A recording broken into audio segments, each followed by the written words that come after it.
ಆತ್ಮೀಯ ಮಿತ್ರರೇ, welcome to ಶೆಫಿ ಟಿಪ್ಸ್ ಯೂಟ್ಯೂಬ್ ಚಾನಲ್. ಮಿತ್ರರೇ, ಇವತ್ತಿನ ವಿಡಿಯೋದಲ್ಲಿ ನಾವು 9ನೇ ತರಗತಿಯ ಮತ್ತೊಂದು ಹೊಸ ಪಾಠ ಚೇರಾಪುಂಜಿ ಸೆ ಆಯಾ ಹೂಂ ಈ ಪಾಠದ ಪ್ರಶ್ನೋತ್ತರಗಳನ್ನು ನಾವು ಇಲ್ಲಿ ನೋಡೋಣ. ಬನ್ನಿ ವಿಡಿಯೋ ಪ್ರಾರಂಭಿಸೋಣ.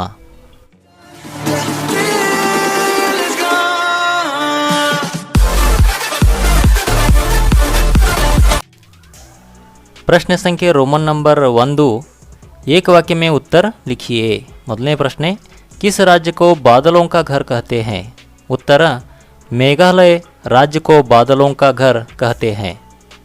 ಎರಡನೇ ಪ್ರಶ್ನೆ, जीप में लेखक के साथ और कौन बैठे थे? उत्तर, जीप में लेखक के साथ मेघालय राज्य के एक अधिकारी संगमा और 2 दोस्त बैठे थे. ಮೂರನೇ ಪ್ರಶ್ನೆ, मेघालय के 3 पर्वतीय अंचलों का नाम लिखिए. उत्तर, खासी, गारो और जयंतिया ये 3 मेघालय के पर्वतीय अंचल हैं. नाल्कने प्रश्न, मेघालय में हर कहीं कौन सी पारिवारिक व्यवस्था है? उत्तर, मेघालय में हर कहीं मातृसत्तात्मक पारिवारिक व्यवस्था है. ऐदने प्रश्न, नोहशंग थियांग प्रपात किस नाम से लोकप्रिय है? उत्तर, नोहशंग थियांग प्रपात मासमाई नाम से लोकप्रिय है. आठवें प्रश्न, गारो समूह किस जाति का अंग माना जाता है? उत्तर, गारो समूह बोडो जाति का अंग माना जाता है. रोमन नंबर 2 मुख्य प्रश्न, 2 या 3 वाक्यों में उत्तर लिखिए. 2-3 वाक्यದಲ್ಲಿ ಉತ್ತರಿಸಿರಿ. ಮೊದಲನೇ ಪ್ರಶ್ನೆ, ಅದರಲ್ಲಿ बिजली उत्पादन के बारे में संगमा ने क्या कहा? उत्तर, मेघालय में खपत से ज़्यादा पन बिजली का उत्पादन होता है. अतिरिक्त बिजली अन्य राज्यों को दी जाती है. यदि सभी गांव बिजली से जगमगा उठे तो भी अतिरिक्त बिजली का उत्पादन होता रहेगा, ऐसा संगमा ने बिजली उत्पादन के बारे में कहा. ಎರಡನೇ ಪ್ರಶ್ನೆ, माइती बाजार के बारे में 3 वाक्य लिखिए. उत्तर, मणिपुर की राजधानी इंफाल में माइती बाजार देखने को मिलता है. माइती बाजार को माँ का बाजार भी कहते हैं. यहाँ वर्ग भेद देखने को नहीं मिलता, यानी इस बाजार में अमीर और गरीब घरों की स्त्रियाँ सामान की बिक्री करती नजर आती हैं. प्रश्न 3, चेरापूंजी की विशेषता क्या है? उत्तर, समुद्र की सतह से 1300 मीटर ऊपर यह स्थान है. विश्व में सबसे अधिक वर्षा के लिए चेरापूंजी प्रसिद्ध है.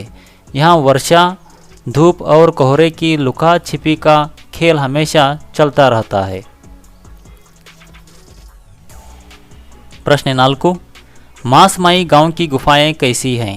उत्तर, मासमाई गांव की गुफाएं इतनी अंधेरी हैं कि मशाल या टार्च जलाए बिना उनमें प्रवेश नहीं किया जा सकता. अगल बगल और ऊपर नीचे पत्थर. सदियों से ये गुफाएं इसी तरह हैं और बहुत दूर तक चली गई हैं. प्रश्न संख्या रोमन नंबर 3, द्वित्व शब्दों को पाठ से चुनकर लिखिए. द्वित्व शब्द ಅಂತಂದ್ರೆ ಜೋಡಿ ಪದಗಳು. ಉದಾಹರಣೆಗಾಗಿ ಉಮಡತೆ, घुमड़ते. ಹಾಗೇನೆ ऊंचा नीचा, रीति रिवाज, कल कल छल छल, अगल बगल, ऊपर नीचे. ಪ್ರಶ್ನೆ ಸಂಖ್ಯೆ ರೋಮನ್ ನಂಬರ್ 4, ರಿಕ್ತ ಸ್ಥಾನ ಕಿ ಪೂರ್ತಿ ಕೀಜಿಯೇ. ಬಿಟ್ಟ ಸ್ಥಳವನ್ನು ತುಂಬಿರಿ. ಇಲ್ಲಿ ಅಂಡರ್ಲೈನ್ ಮಾಡಿರ್ತಕ್ಕಂಥ ಶಬ್ದವು ಉತ್ತರವಾಗಿದೆ. मेघालय की राजधानी शिलंग है. चेरापूंजी शिलंग से 53 किलोमीटर की दूरी पर है. मेघालय में हर कहीं पारिवारिक व्यवस्था मातृसत्तात्मक है. चेरापूंजी समुद्र की सतह से कोई 1300 मीटर ऊपर है. खासियों को समाज में सम्मान की दृष्टि से देखा जाता है. ಈ ಅಂಡರ್ಲೈನ್ ಮಾಡಿರ್ತಕ್ಕಂತಹ ಶಬ್ದಗಳು ಉತ್ತರವಾಗಿವೆ. ಪ್ರಶ್ನೆ ಸಂಖ್ಯೆ ರೋಮನ್ ನಂಬರ್ 5, ಜೋಡ್ಕರ್ ಲಿಖಿಯೇ ಅಂತಂದರೆ ಹೊಂದಿಸಿ ಬರೆಯಿರಿ. ಇಲ್ಲಿ ನೇರವಾಗಿ ಉತ್ತರಗಳನ್ನು ನಾನು ಇಲ್ಲಿ ನೀಡಿದ್ದೇನೆ. चेरापूंजी की सड़कें कोहरे से घिरी हुई हैं. तमाम दुकानों पर स्त्रियां सौदा बेचती हैं.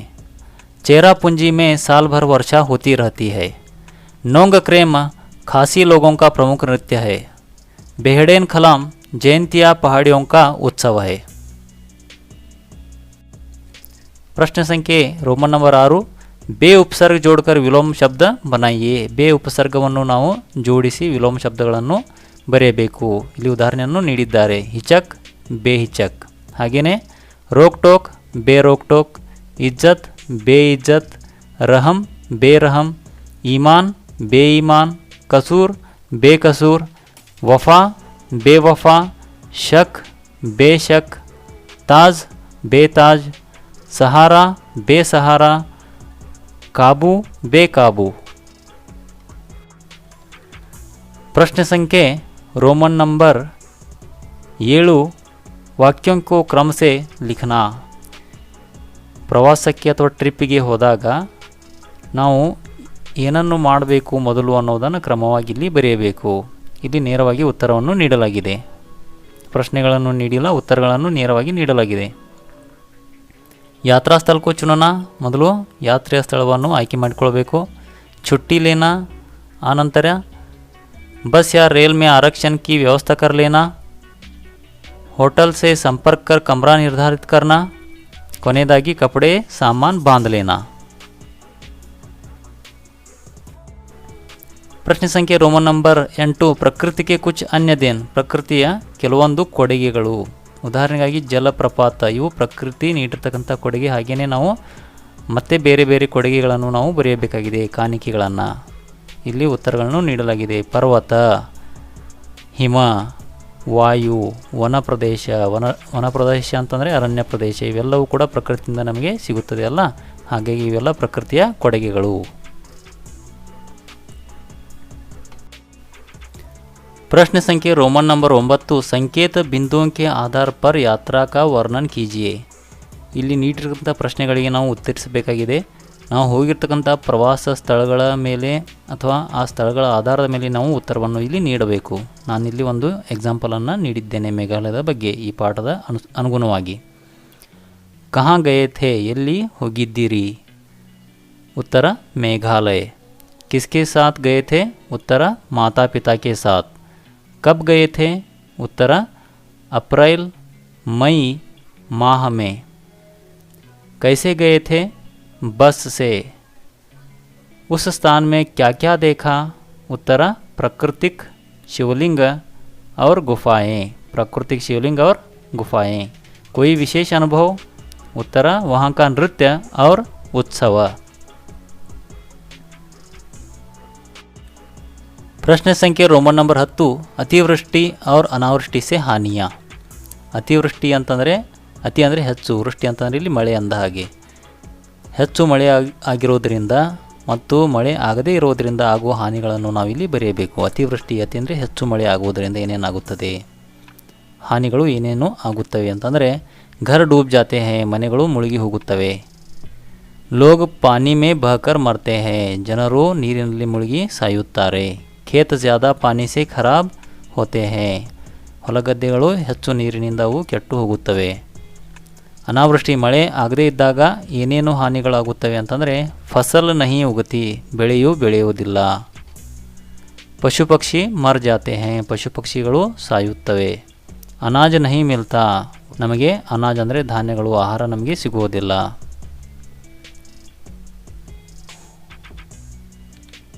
ಪ್ರಶ್ನೆ ಸಂಖ್ಯೆ ರೋಮನ್ ನಂಬರ್ 12 ಅನುರೂಪತಾ ಪ್ರಶ್ನೆಗಳು. कर्नाटक बेंगलुरु, मेघालय शिलंग, राजस्थान रेत का प्रदेश, मेघालय बादलों का प्रदेश, मणिपुर इंपाल, बांग्लादेश ढाका, नोंगक्रेम नृत्य, बेहडेन खलाम उत्सव. भाषा ज्ञान ಅದರಲ್ಲಿ ಮೊದಲನೇ ಪ್ರಶ್ನೆ ಸಂಧಿ ವಿಚ್ಛೇದ್ ಕೀಜಿಯೇ और ಸಂಧಿ का नाम लिखिए. ಇಲ್ಲಿ ಸಂಧಿ ಶಬ್ದವನ್ನು ಬಿಡಿಸಿ ಸಂಧಿ ಹೆಸರನ್ನು ನಾವಿಲ್ಲಿ ಬರೆಯಬೇಕು. ದೇಹಾಂತ, ದೇಹ ಪ್ಲಸ್ ಅಂತ, ದೇಹಾಂತ ದೀರ್ಘ ಸಂಧಿ. ಸ್ವೇಚ್ಛಾ, ಸು ಪ್ಲಸ್ ಇಚ್ಛಾ, ಸ್ವೇಚ್ಛಾ ಗುಣಸಂಧಿ. ಅತ್ಯಧಿಕ, ಅತಿ ಅಧಿಕ, ಅಧಿಕ, ಅತ್ಯಧಿಕ ಯನಸಂಧಿ. ಮಹೋನ್ನತ, ಮಹಾ ಪ್ಲಸ್ ಉನ್ನತ, ಮಹೋನ್ನತ ಗುಣಸಂಧಿ. ಅತ್ಯಧಿಕ ಯನಸಂಧಿ, ಮಹೋನ್ನತ ಗುಣಸಂಧಿ. ವೀರಾಂಗನಾ, ವೀರ ಪ್ಲಸ್ ಅಂಗನ, ವೀರಾಂಗನ ದೀರ್ಘ ಸಂಧಿ. नायिका, नई प्लस इका, नायिका अयादि संधि.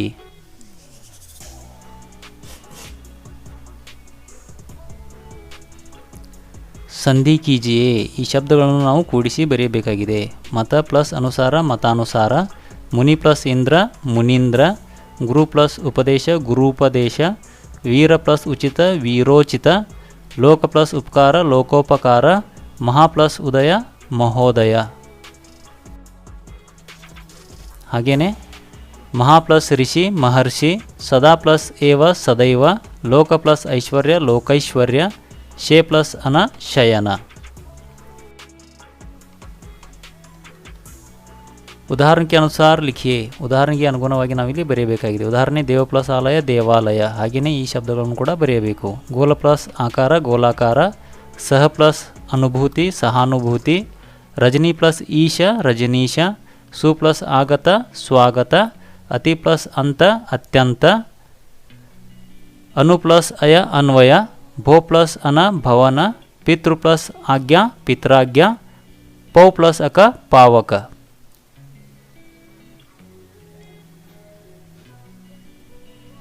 ಆತ್ಮೀಯ ಮಿತ್ರರೇ, ಈ ಪ್ರಶ್ನೋತ್ತರಗಳ ವಿಡಿಯೋ ನಿಮಗೆ ಇಷ್ಟವಾದಲ್ಲಿ ಈ ಚಾನಲನ್ನು ಸಬ್ಸ್ಕ್ರೈಬ್ ಮಾಡಿಕೊಂಡು ಪಕ್ಕದ ಬೆಲ್ ಐಕನ್ ಮೇಲೆ ಕೂಡ ಕ್ಲಿಕ್ ಮಾಡಿ ಆಲ್ ನೋಟಿಫಿಕೇಷನ್ ಬಟನ್ ಆನ್ ಮಾಡಿಕೊಳ್ಳಿ ಅಂತ ಹೇಳುತ್ತಾ ಮತ್ತೆ ಮುಂದಿನ ವಿಡಿಯೋದಲ್ಲಿ ನೀವು ಸಿಗೋಣ.